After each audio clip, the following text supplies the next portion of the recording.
I feel like you found something. I heard that when I was preparing to do the reading, and then I pulled some cards. And it feels like you found something, and I think that that something is you. I think that you found yourself. Now, don't get me wrong. There's someone else involved in this. This could be a partner, a relationship, or an aspect of your own divine masculine, divine feminine balance, but it feels very strongly like you found something. And it is something of great, great value. I feel like you found this when you were on your own, when you had to take time to yourself to, I'm hearing recoup. Maybe you had to do some healing work. Maybe you needed to recharge your batteries. Maybe you needed to take some time off, a hiatus of sorts, to prepare yourself for what was coming next, or what you wanted to do, or the plans that you had for your life, or the partner that you wanted to attract. It feels like there's a settling in and a getting back to the self here that is creating or has created a leap forward, a jump. And it's not necessarily something that you're seeing on the outside, although I think that it will come from what's being planted here, but it's something very internal. The Hermit card and the Ace of Pentacles, it's something very internal that you found when you were alone. And I'm hearing down and out. So for some of you, you may have felt very down and out and intentionally taken time alone to recover or to heal, or to just take some time off. Nine of Pentacles. It's like you had to take some time to yourself for yourself. And this is honestly the best thing you can do or could have done, because wherever you're at with this, it results in something that can't be taken from you. It's your own personal security. It's your own sense of stability. It's a foundation, an unshakable rock within you that can't be taken or can't be given from anyone else.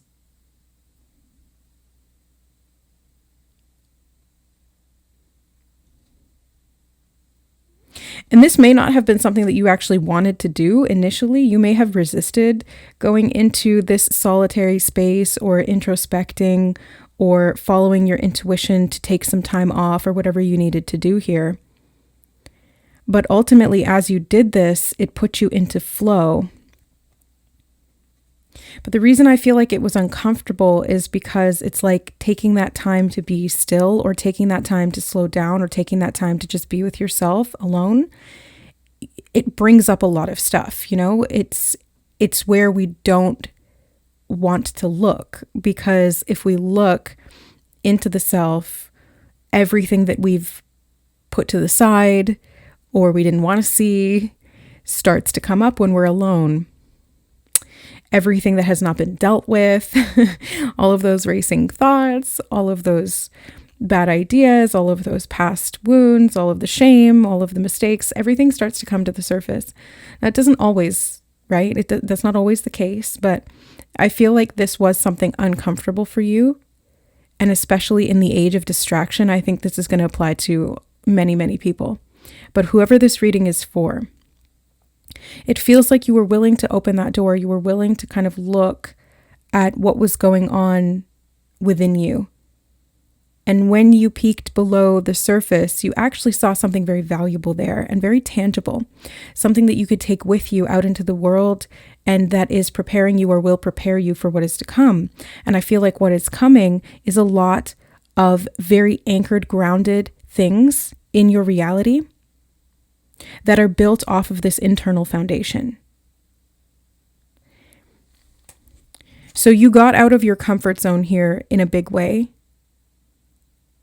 And you may have had to take your time with that. You may have had to do it in small increments. You may have had to pose certain questions to yourself as to why there was resistance in sitting still, or why there was resistance into being alone, or why it was so difficult to look inward. But if you are able to surrender, or if you were able to surrender, I'm putting it in 2 frames of reference here with timing because it's going to apply differently for different people. But this energy got you into flow. And I'm hearing back to basics, and it got you back to basics, back to yourself again, back to the starting point of you. Where you came from and where you'll go all starts inside. And you know that saying, you can't escape yourself. Like, you can move to a new place, you can start a new relationship, you can have a different job, but you can't run from yourself because you take yourself with you everywhere you go.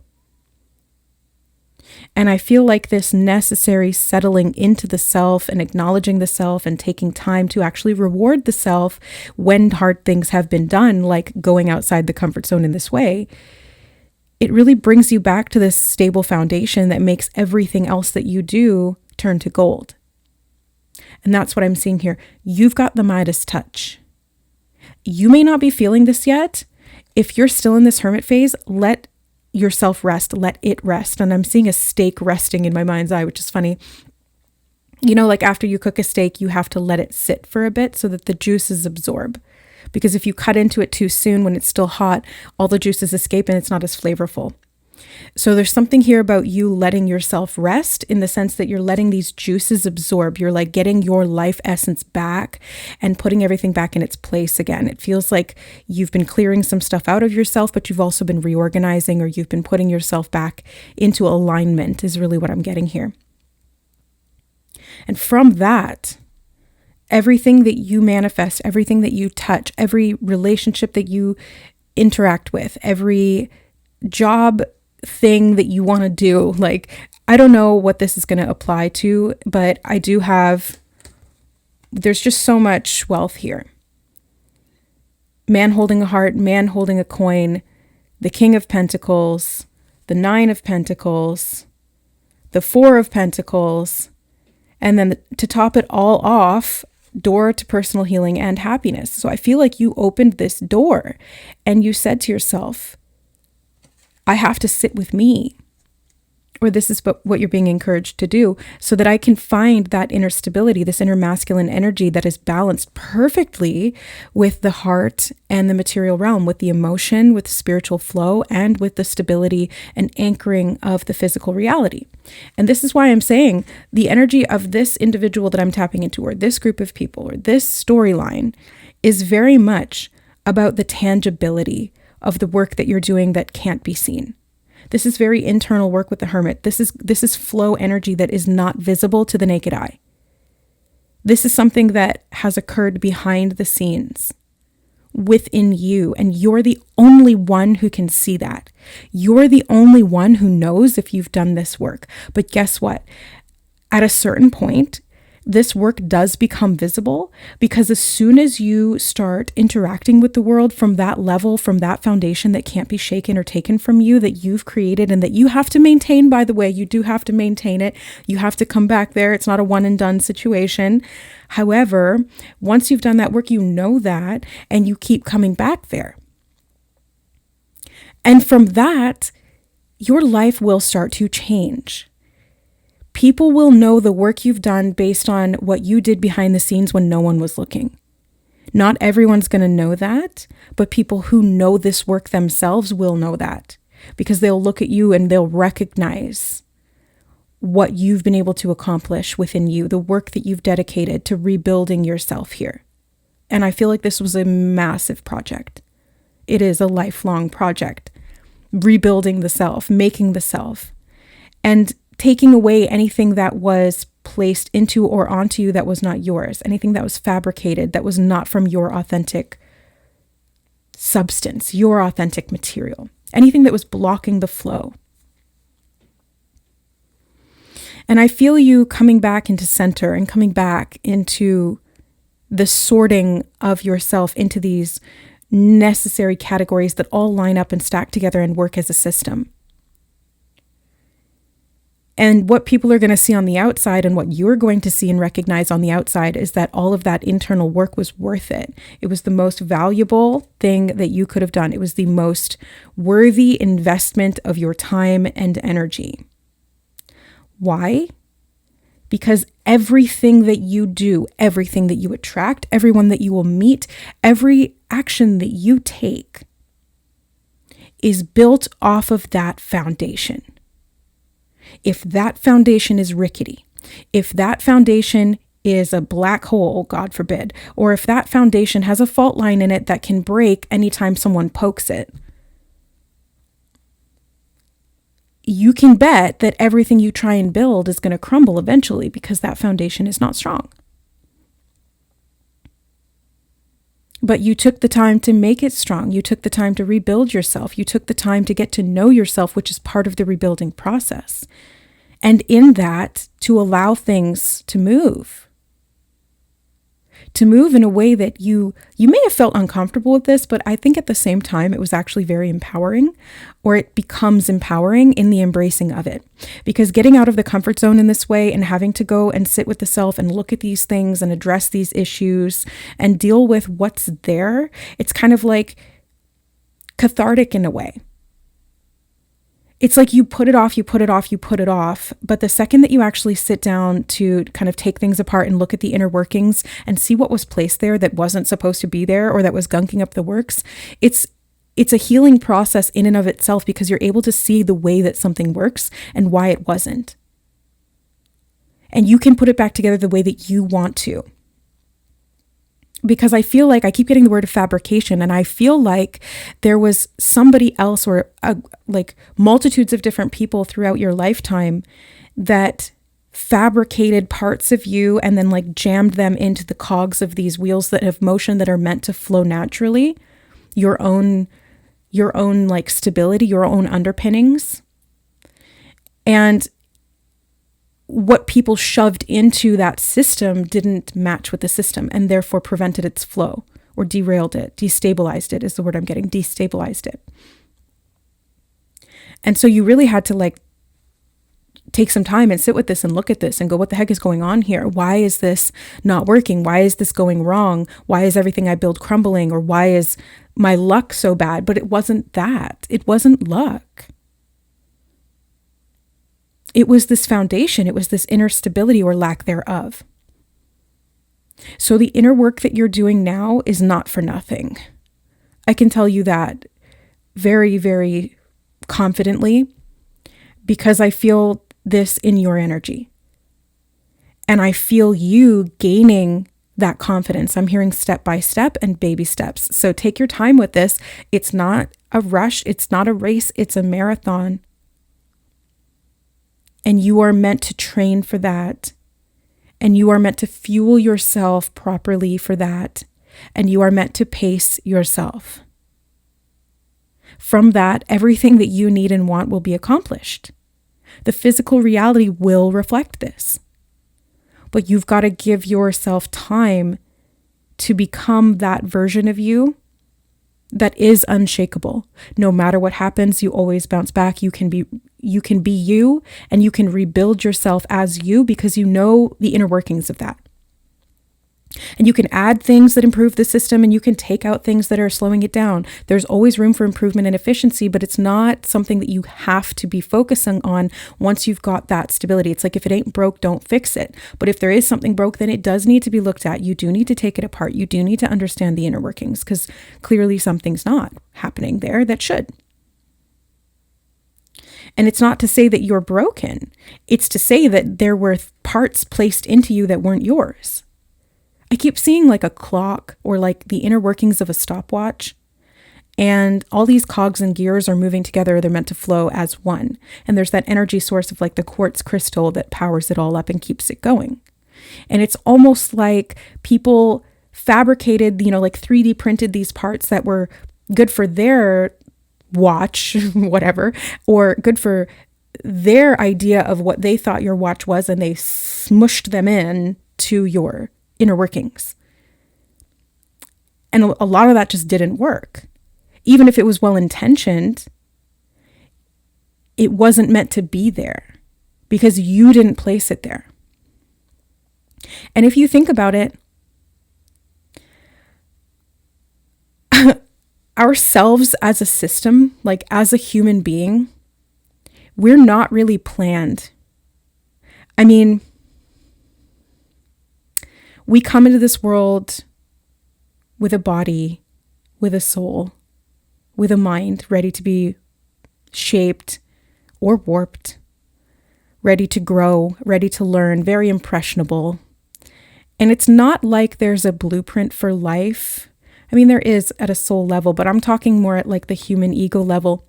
There's not really there's not really like a book, like humaning for beginners, or like life 101, or this is what you should do, or this is what you should be, because everyone's unique. So that doesn't work, and nobody's written that book. And so we become sort of like this conglomerate of all of these different parts. All these things we saw were modeled, all the impressions we took, all of the forced perspective and different realities from different people, all the projections, all the skill development, all the learning, all the trauma, all of the different bonding, all of the life experiences that kind of built us. It's like a huge mishmash. It's not really an ordered system, and yet you are an ordered system. And it's kind of like if you get rid of all of the stuff that was piled onto you, you start to see that order again, or you're able to make some semblance of order out of it. It's like you're able to take what was disordered or chaotic and put it into a functioning system that does have flow and that does work for you. Now, that's going to be a highly personal process. That's why the Hermit card is asking you to go inward, because that highly personal process requires you to take stock, like do inventory. Where did this come from? Where did that come from? Is this labeled correctly? Is it in the right spot? Now I'm seeing a warehouse. That's why it's like the warehouse of yourself. What's in there? Who put that in there? Where did that come from? Is there like a moldy old box that needs to get rid of? Is there one that's like slimy and goopy? What the heck is that? I don't know. Get it out of here. Like, there's so much in there that you're going to find some treasure too. It's like, it's like the freaking warehouse at the end of Indiana Jones, The Last Crusade, or whatever movie. I don't think it was that one, but it's like this huge warehouse with millions and millions of boxes in it. And you do have to kind of go in there and find something. I just saw a flash of also the Hall of Mysteries in Harry Potter, where all of the prophecies are kept. And it's just like walls and walls and walls of crystal balls. Interesting. So there could be like a certain level of prophecy or prediction to this, but is prophecy meant to be fulfilled if we don't know that the prophecy exists? Or does prophecy create predestiny because of the prediction itself? I don't know. I'm going to leave you with that. Leave you to contemplate in your little hermit space. Get those cogs turning. Okay. So let's keep going. What is this building out of? And what is it building into? Okay. It's building out of the first house: individuality, self-image, and approach to life. It's building out of your identity, your concept of self, what already exists, what was placed upon you, who you were told that you were before you even knew who you were. And what you're building into is the sun, self-express and embody truth. These are both indications of the self. The first house is the self and the body, the sun house. I didn't mean to say sun house. Look to the house that your sun is in your natal chart. That's going to tell you a lot. That's really the kind of only blueprint that we have. We have the natal chart. We have maybe human design. We have life path numbers. We have things that we can look at to kind of give an indication of who we are and why we came here. But I think ultimately the best tool is literally just looking within. It's just sitting with yourself. It's getting to know you, getting to know all about you. This is what's going to help to shed light on everything that doesn't need to be there and what wasn't working, so that you can create what does. Yes. Now there's one more card that came out. 7th house, profound relationships, intimacy, and romantic partnerships. Now I do think that there's someone else here. So if this is a romantic relationship with a partner, somebody who maybe you feel like is destined for you, but it's like you're building off of this idea of yourself And you can then incorporate someone else who's going to add to that. If you are not built up in yourself enough, then you try to add someone else into the mix, it's going to throw everything off. Because again, it's like your foundation isn't strong enough to hold two people. It's got to hold you and anything else that comes in. And you have to have the discipline to be very sentient. I wanted to use that word for some reason. Sentient, aware, conscious of what you can allow in, what doesn't belong there, what needs to go, and who really matches this energy. So there's a partnership here. And it comes from doing the solitary work. I keep coming back to the Hermit. The Hermit is like the central focus. If this was like a pick a card reading, this would be the significator. This would be the underlying energy, the overarching energy, the energy that weaves all the way through all of it. It's in every morsel, every cell of this reading, the Hermit.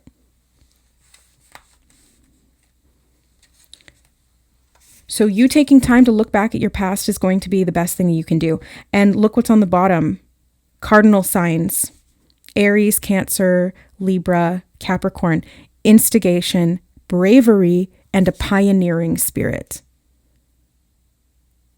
So instigating this revelation or realization of self by literally just sitting with yourself.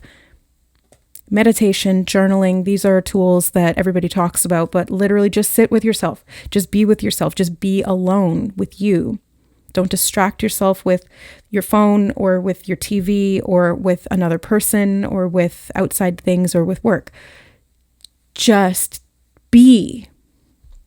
It's hard to do, right? It's hard to do. It's hard to do. But this is what needs to be instigated. And I'm hearing integrated. Yes, this is what the Hermit phase is asking you to do, is to integrate. And it takes bravery and a pioneering spirit to do that. Why? Because it's getting you way the heck out of your comfort zone. The comfort zone is distraction. This is what we have been taught to do. This is how our world tends to operate. It is a systemic issue, but you don't have to follow suit. You don't have to move in the way that the system dictates that you do. That's the great thing about being in this Hermit energy, is that it's not just about being solitary. It's kind of like being off the grid. It's not living within the system and not being confined by it. It's being able to return to nature, your own nature, and to be able to flow with that.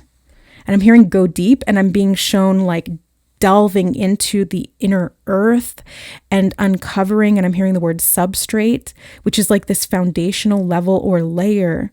And I'm hearing minerals, and I'm using this crystal deck, and aquamarine came out and apatite came out. But I feel like this is more so about you discovering these sort of like inner workings or deeper layers of yourself. And having to dive deep in this way is what frees you from the grids above ground, let's say, that control, that limit, that project, that confine you in an identity that does not actually belong to you, but was developed to cope or to just get along in life, to stay semi-comfortable, but on some level to be deeply uncomfortable and unsatisfied, unfulfilled, and unstable. And I feel this reclamation of the true self and creation of the true self, and it kind of comes hand in hand there. You're reclaiming it at the same time that you're actively creating it or recreating it yourself. On top of that, you're also destroying. So it's destruction, reclamation, and creation all in one. It's a package deal. It's not compartmentalized in that sense. It is really all of it. And as you do this, you let go of the old masks, the old projections, the old personalities. You embrace what you are, what you were, what you believe, and also I think what you want yourself to be. And then you create that consciously and intentionally, because everything in your life prior to this was probably not intentional. You became a product of your environment. You became a product of your ecosystem and the systems within systems that you lived within. But you were never really in control of that. You were always just reacting. You were always just a bystander in your own growth, but not anymore. Or not since this energy of the Hermit stepped into your life. Not since the hermit came calling, not since your soul started to awaken. Now it's more of a conscious and intentional process, and that's where things start to improve, because you're no longer just, again, this mishmash or conglomerate of all of these different things that people told you should be, or that the environment impressed upon you, and you had to respond to survive. You had to react. Now you actually get to dictate your own results by reclaiming yourself and doing you. You get to say who you are, and you get to create that intentionally. So ask yourself, who are you? Who are you? Who were you taught to be? Who do you want to become? What do you need to do to become that version of you that is more authentic and aligned with your true self, your nature? And if you don't know what your nature is, that's where you start. What is my nature? What do I do when no one's looking? And I'm not talking about bad thoughts or weird habits, okay? I'm talking about like your heart. Like, who are you at your core? And do you like that person? More importantly, do you love that person? Because if you don't love yourself, you don't necessarily need to change yourself to love yourself, but you can certainly improve your relationship with yourself. That will help to change things. This feels like an identity shift, maybe an identity crisis on some level, but I don't see any negative cards here. I see a little bit of stubbornness and hanging on to the old ways and a little bit of hesitancy in doing this big identity shift. But at the same time, I see so much stability. I see so much wealth. I see so much abundance that comes from this. So again, it is well worth it. Well worth it. Actually, yeah, I do. Stay positive is on the bottom, but I do want to go back in with this deck, and then I think we'll get archetypes as well. Let's see what wants to come up here.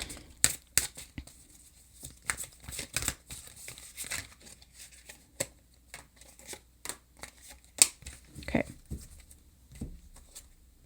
Pyrite, let the money flow in. So this has real tangible strings in the financial realms of your life.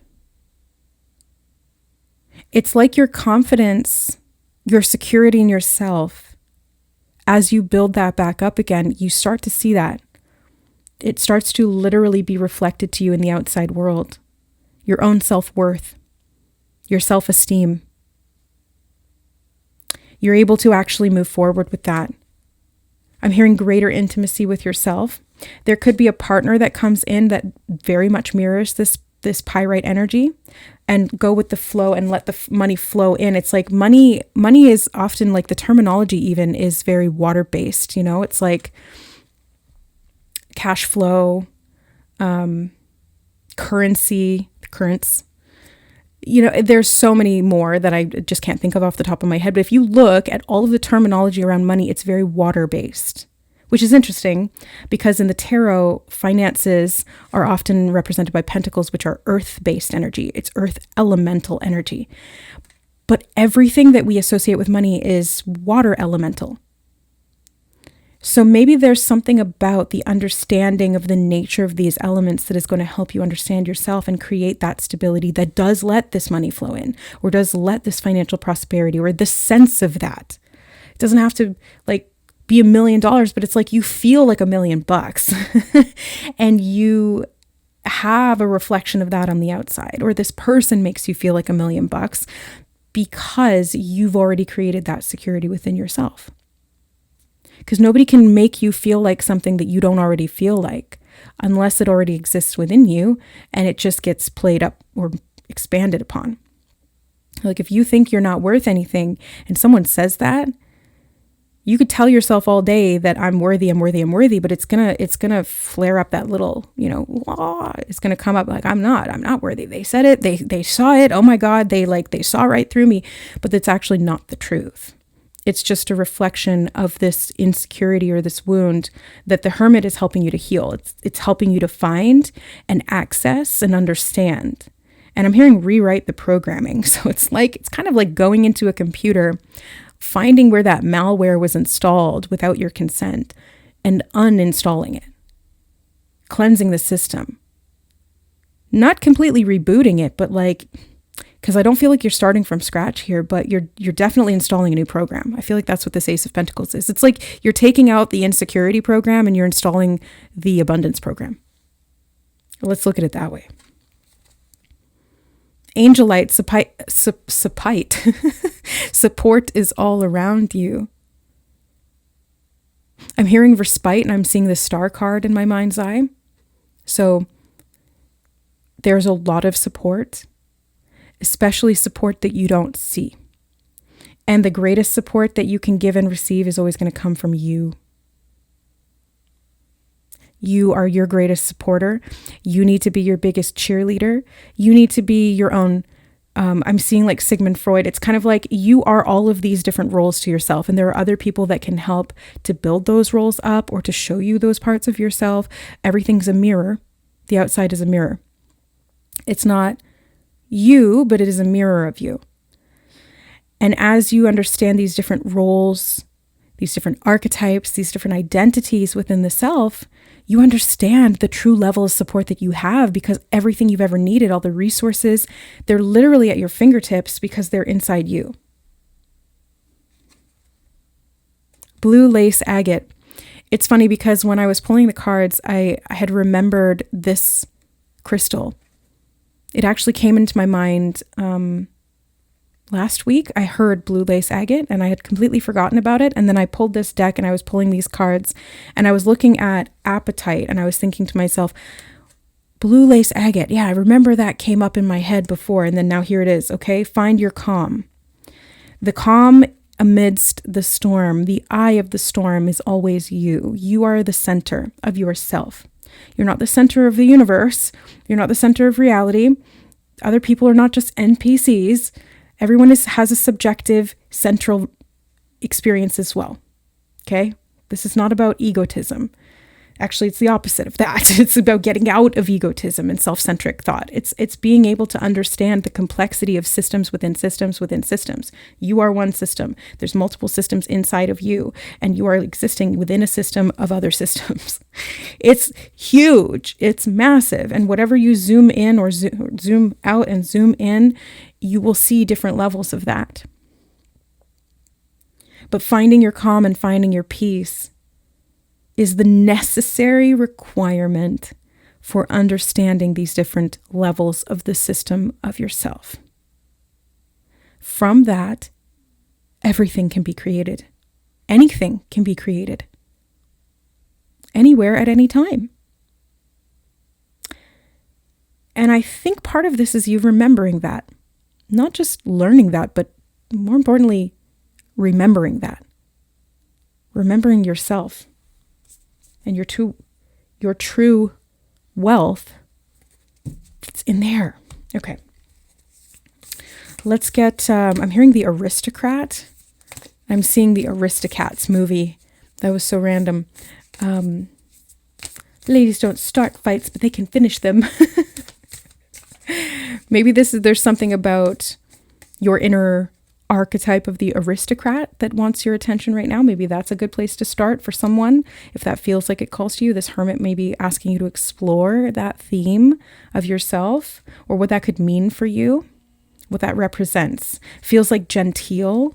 It feels very self-sovereign as I'm tuning into the energy of it. It feels very abundant, very wealthy, but I'm hearing not self-critical. And I'm being shown someone learning to play the piano. And instead of having somebody rap on their knuckles every time they miss a note, it's having somebody warm and loving teach them how to explore the musical notes and their own experience of creating music from the system that's there.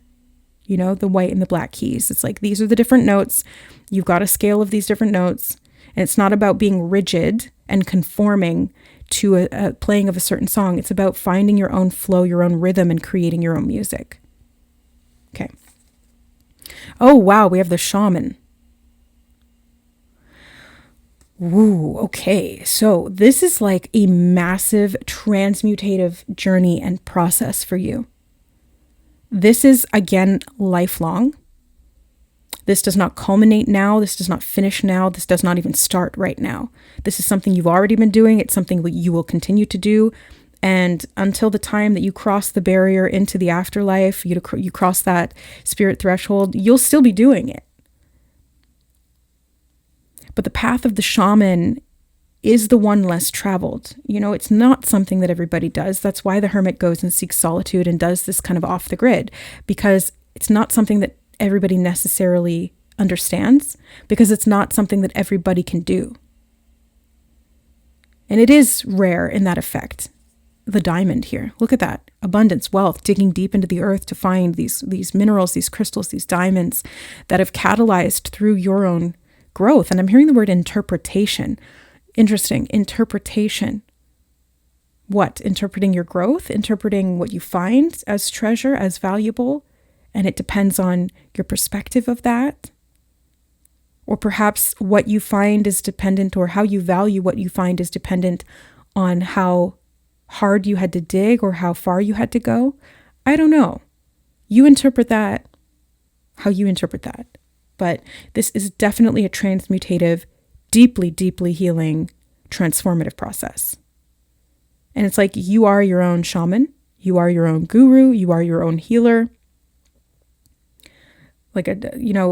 There are other people that can support these different roles or different learning. There can be certain mentors, certain energy that teaches you things, but ultimately your body is the one that heals itself.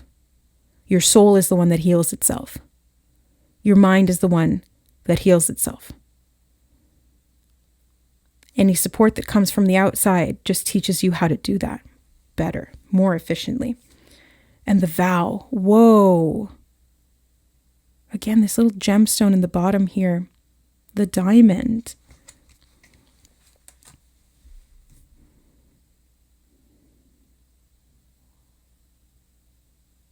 I feel like you have connections, like the support is wider than what we even talked about before in this reading. Like you have a lot of internal support in these different areas, these different archetypes of self. But I think the support goes beyond that. I think that you have a community, a relationship, a foundation out there in the physical reality. When you look around, that is actually very much in support of you. And I think that there has been companionship, camaraderie, feeling of mutual support, because I feel like the people in this group or this community or this family, whatever this is, this relationship, it feels very much like the glue that holds you together is this understanding or this journey of self-healing. And it's like, as you do that, they do that. As they do that, you do that. Now, you're not necessarily directly influencing each other, but you may be kind of like building each other up or supporting each other in your own internal processes. Does that make sense? And if you feel like you don't have a network or you don't have a community or you don't have this stable base of people, if you feel very, very solitary and very alone, then this is what you're building towards, is creating that stability in the outside world, in your physical realm, with actual live people, like physical, tangible people that you can touch and that you can hug and that you can sing with and you can stand together with and that you can laugh and play with and you can have serious combos with as well. And not just people on the internet or people in your head or people in fantasy books or, something else. I'm pointing at my bookshelf when I did that. My bookshelf. All my friends live in the books. No. You don't need to be like castaway on this island by yourself, making up characters to interact with. There's plenty inside you. And as you find that stability, when you open up to the world again, you start to see that all those characters are out there too. And you can play with that. You can exchange with others in very meaningful, very bountiful ways. The fault line. I did say that. I did say, like, God forbid there's a fault line under that stability, and every time you try to take a step, it just cracks open. So this is like your self-identity needs to be very stable. Now, it doesn't mean rigid. That's the opposite of what we want to do here.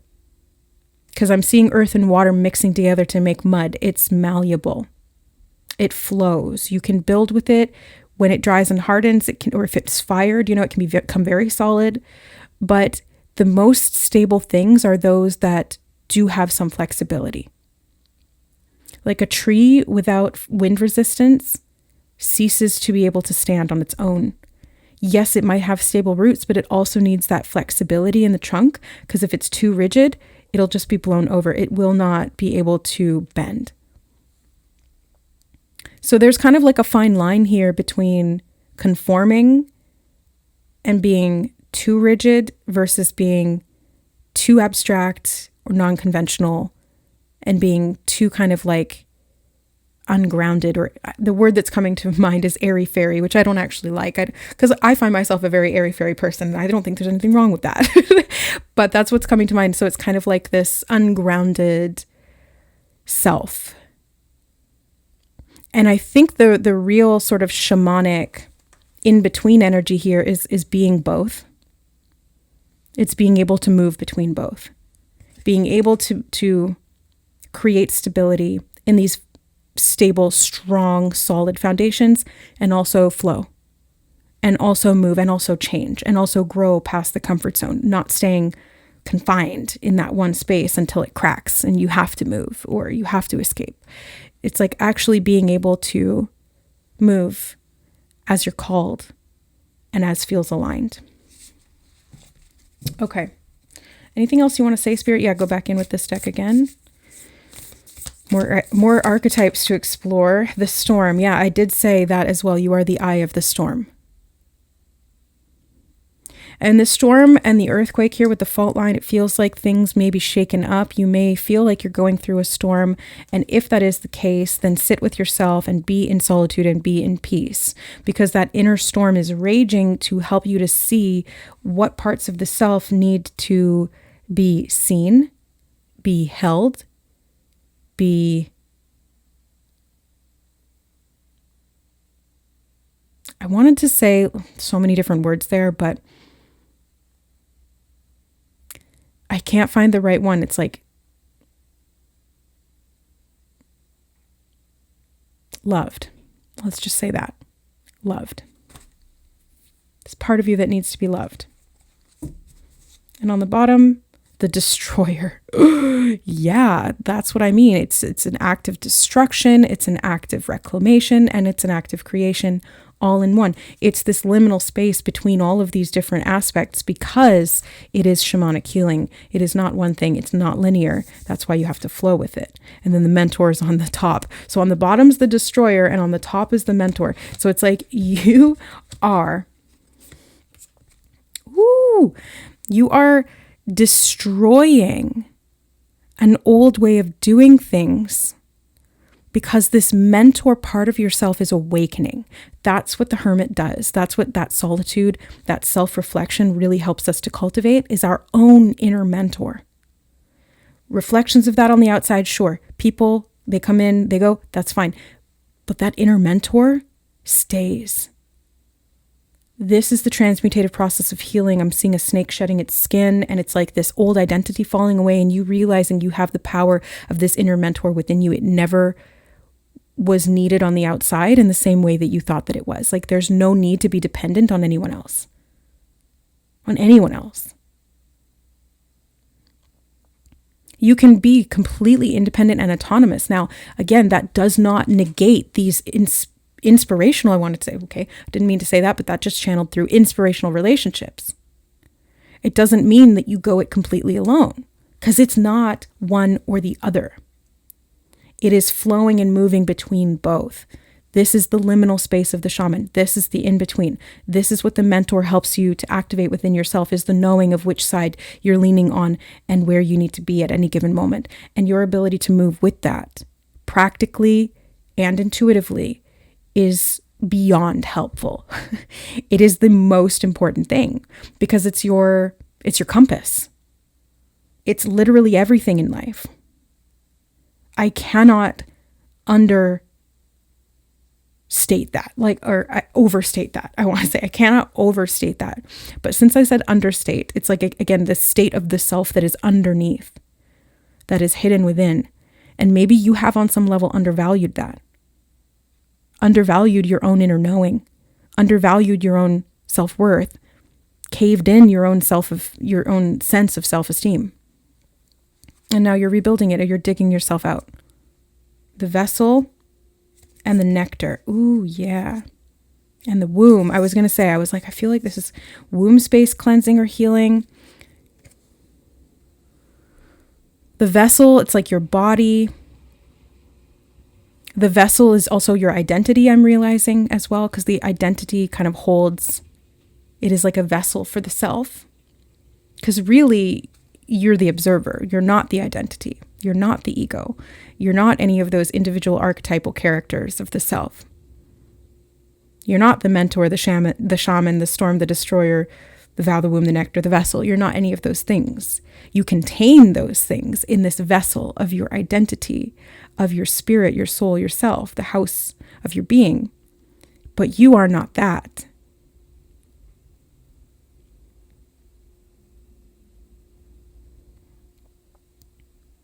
You are everything and nothing at the same time.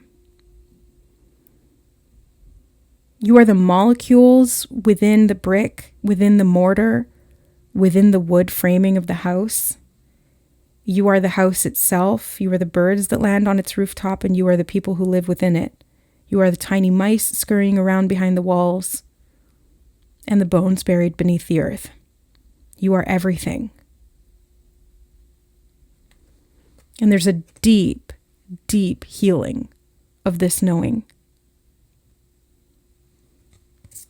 In this knowing. Discovering yourself is understanding the nature of your infinity, the nature of your true essence, your true identity, the observer of all. Now, this womb card is reminding me of the story of the twins in the womb. And one twin turns to the other and says, "Do you believe there's a God?" And the second twin says, "Yeah, it's all around us. We're in it. We are it. We're made out of it." And the first twin goes, "I don't know. I don't think so, because I can't see it. I can't touch that. I don't know what you're talking about." What the second twin knows is that God is the mother, and that they are inside that mother. They are also built of that mother, and that they will be born out of that mother. What the first twin doesn't understand is that concept, because they can't see, touch, or feel it. But does that make it not true?